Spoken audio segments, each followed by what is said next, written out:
Hello everyone, so this is Architect Josh and this is episode 4 of our project tour.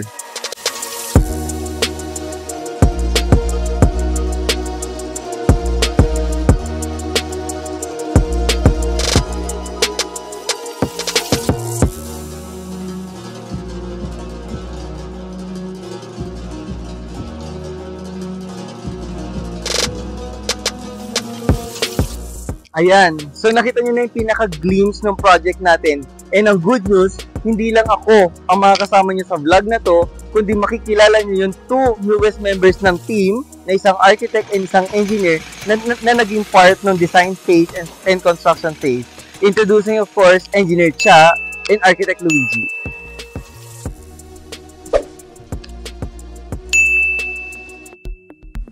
Hi everyone! I'm Engineer Charlotte Unquillo. And I'm Architect Luigi Villena. And we are here to tour you of one of the projects of Lineo Architects Co. And we are excited to show you the outputs of the project.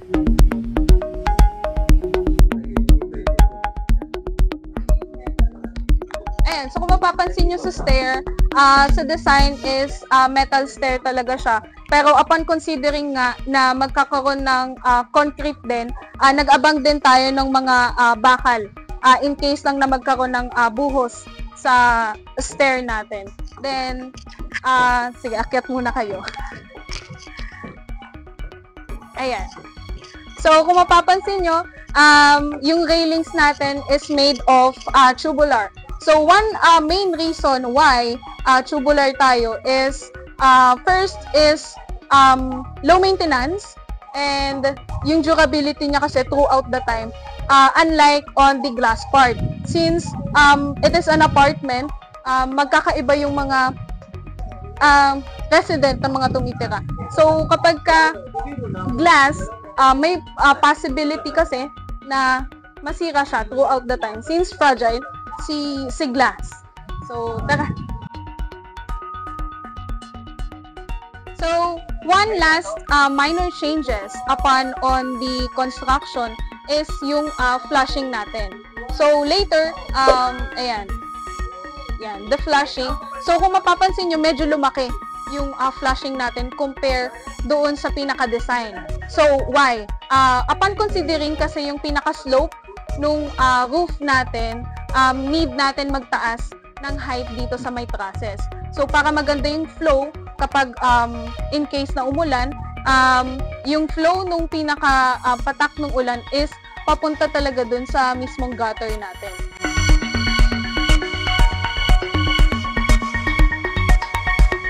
So I will be talking about naman is yung mga finishes natin.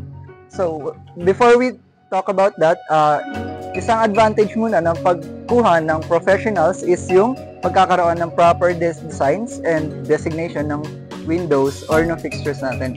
Katulad na lang nito. Kung mapapansin nyo, yung door and yung window natin is na-consider natin yung design. So, meron siyang proper designation which is makikita nyo naman na pantay siya. So, isang pro din yun since kumuha na kayo ng architects and engineers is consider namin yung alignment sila since ang purpose nga is magkaroon siya ng symmetry. So, ayun naman. Sa finishes naman, gumamit tayo ng matte finish and semi-gloss finish. Sa matte finish naman, ginamit natin siya sa white, ito yung white areas or white portions ng walls. And then, yung semi-gloss naman is yung sa gray portion niya or sa accent walls natin.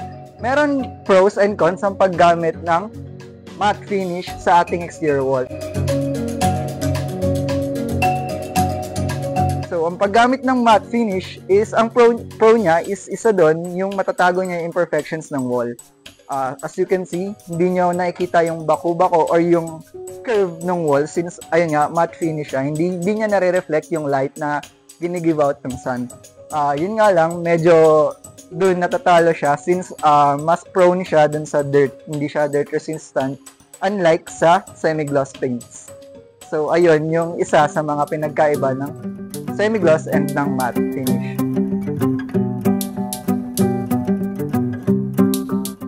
When it comes to construction phase and this design phase, nagkakaroon tayo ng mga minor changes depending doon sa mga suggestions ni client upon doon sa phase natin ng pagko-construct.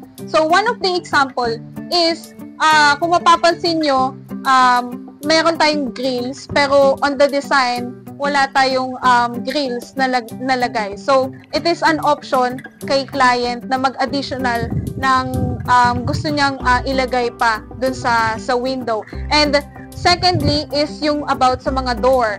So, since kung mapapansin nyo, varnish type na siya, hindi na siya paint, supposedly, dapat kasi ang kulay niya is same as the groove line sa accent wall natin. Pero upon considering din si client, ang pinaka want niya kasi is yung sa pa-varnish type.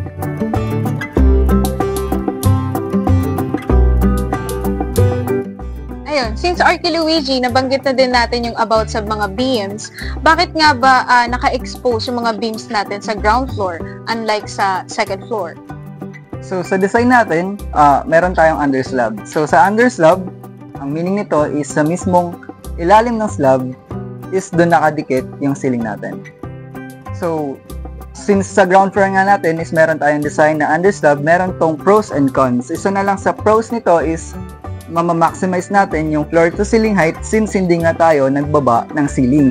And isa pang pro nito is makakatipid tayo sa cost since hindi na nga tayo magdadagdag ng another material which is yung Physem board for the ceiling. Ang isang cons naman nito is hindi na natin pwedeng ma-realign or ma-redesign yung mga fixtures natin since kailangan siyang maisama dun sa pagbuhos ng slab natin.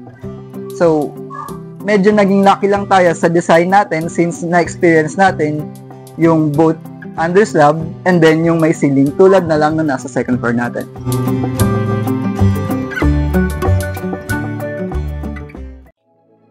So nakita niyo sa ground floor ang paggamit natin ng underslab. Ngayon naman sa second floor is makikita niyo kung paano natin in-apply yung Physem board or yung ceiling na may Physem board. So, ang difference niya lang naman is magkakaroon ng adjustment sa height since kinonsider nga natin yung placement ng Physem board. So, mas bumaba siya, though yun nga, dun nga nagkakaroon ng proper coordination between architects and engineers since dapat makonsider yung proper height ng floor to ceiling since i-consider natin dapat yung space para sa Physem board. So, in case dito sa project natin na to is in-adjust natin yung ceiling height since nag-place na nga tayo ng Physem board dito, nagkaroon tayo ng additional height para sa walls natin and hindi ma-compromise yung floor to ceiling height. So the lot area of this project is 1,284 square meter and for the floor area is 224 square meter. So for the ground, we have 112 square meter, same goes by on the second floor. So, I have a question in my mind, architect. So, ano ba yung naging pegs or design, yung pinaka-structure? So, for the design ng exterior natin, we have a minimalist design but more on min-maximize natin yung use nila. Halimbawa na lang tong wall accent natin right here. We placed a concrete groove lines instead of tiles since ang gusto nga natin is less maintenance kasi mas makakasigurado tayo na naka-fix siya dyan. And also, we placed a wall light in the middle to give accent dun sa grooves natin.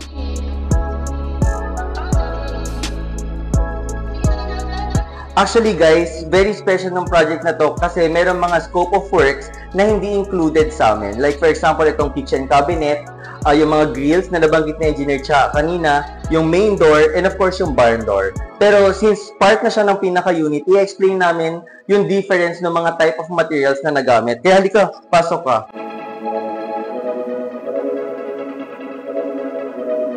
So, kung mapapansin nyo, actually yung kitchen countertop, ang ginamit namin is 60 by 60 para at least medyo magmukhang grand. Since apartment siya, para magmukhang grand yung kitchen countertop. Hindi advisable na nagagamit ka ng stone kasi nga, since iba-iba yung tumitira dito, most likely, madadamage ka agad yung materials. Kaya, better porcelain tiles yung gamitin para less maintenance since pa iba-iba yung mga tumitira. And kung mapapansin nyo yung cabinet natin, which is part of course ng owner supply materials, aluminum. Aluminum yung napiling material. Actually, ang beauty ng aluminum, tatagal siya with regards sa durability. Since ang wood kasi, ang pinaka-property ng wood, pag nabasa, madaling masira. Ang cons ng aluminum, meaning ang disadvantage or ang negative side ng aluminum, medyo sharp yung edges. So kapag tinignan natin to, pag may bata if ever, medyo sharp, nakakasugat siya. Pero yun nga, again, yung durability wise kasi, since apartment siya, mas pinili ng client na aluminum yung gamitin.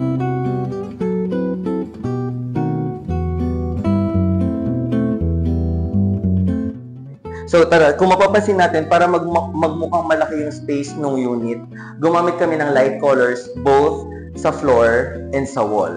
So kung mapapansin natin yung layout, para siyang condo style. Pagpasok, kitchen, CR, then common space, and of course yung bedroom sa likod ko. So kung makikita niyo yung open space sa taas, originally sa design, sliding window siya. Pero unfortunately, since owner supply materials siya, owner supply ang magpro-provide, hindi na tinuloy ng owner lagyan ng pinaka-sliding para at least yung aircon from the bedroom pumasok hanggang dito sa public space.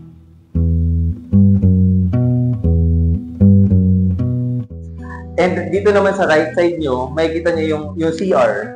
So, pag inopen natin, mapapansin nyo bakit dark. Bakit dark tiles yung ginagamit natin sa CR? So, since nabanggit ko kanina na apartment type siya, para less maintenance, hindi masyadong makita yung dumi, since paiba-iba yung possible tumira, sinuggest namin sa client na dark tiles yung gamitin.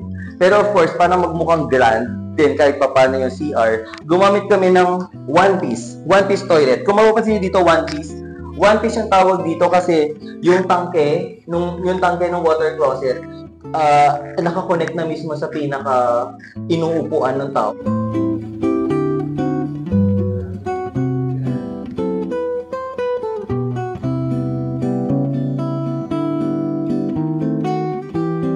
Ayan, sinasamahan niyo ako sa loob ng CR. Actually, kahit apartment tong type ng building, naglagay pa rin kami ng niche. No? Since ako kasi na-experience ko mag-apartment, isa sa mga problems yung lagayan ng sabon. So, normally, bumibili pa ako na lalagyan ng sabon. So, para makasave, of course, sa mga tenant, naglagay kami ng niche para lalagyan ng mga shampoo, ng soap.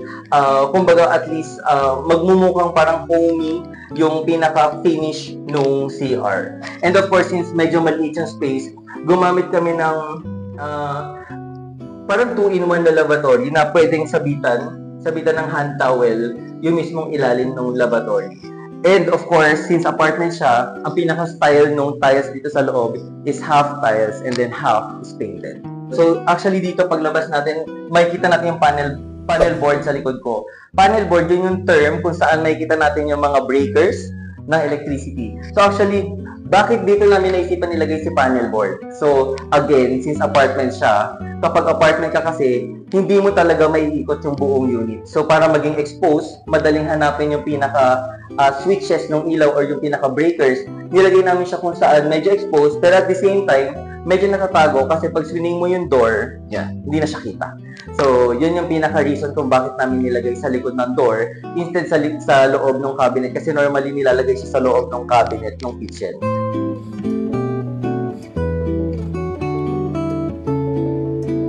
So, itong nasa likod ko is actually the bedroom. Originally, nung first meeting namin kay client, ang gusto talaga namin is studio type. Pero since kasi nabanggit ni client na normally ang nag-rent dito is family, kailangan ng privacy.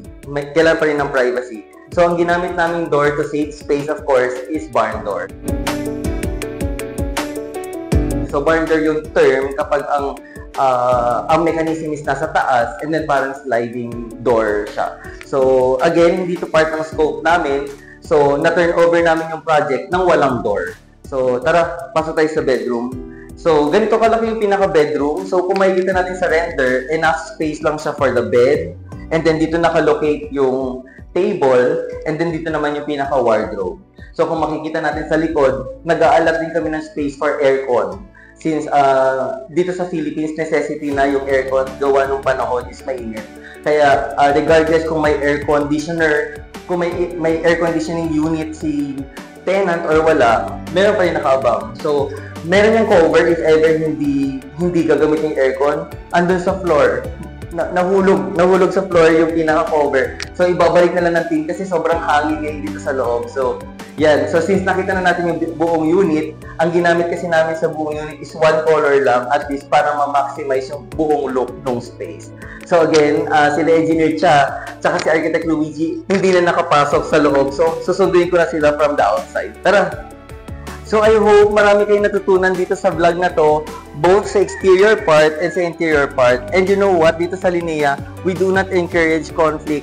We do not encourage conflict between professionals like architects versus engineers versus engineers versus engineers, because we promote teamwork. So, para maging successful yung isang project, all professionals must work hand in hand. So, again, I am introducing Architect Luigi Villena and Engineer Cha. So, sila actually yung naging part talaga ng project from the design phase to the construction phase. And I cannot wait to introduce more member of the teams sa lahat ng mga susunod pang mga episodes ng mga vlogs ng Linea.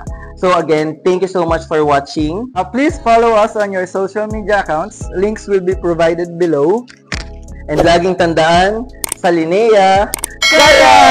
Bye-bye! Thank you so much! Bye! Hey, hey!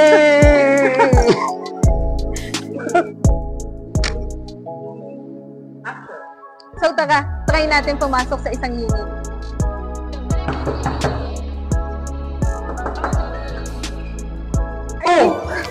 Oh, kayo pala yan! Tara, pasok tayo, silipin natin yung pinakaloob ng unit. Tara!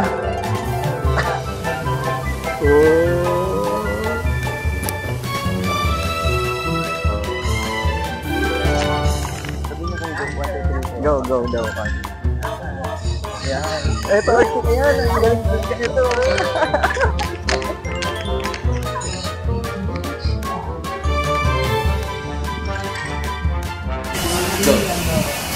Hello everyone, I'm Architect Josh. So this is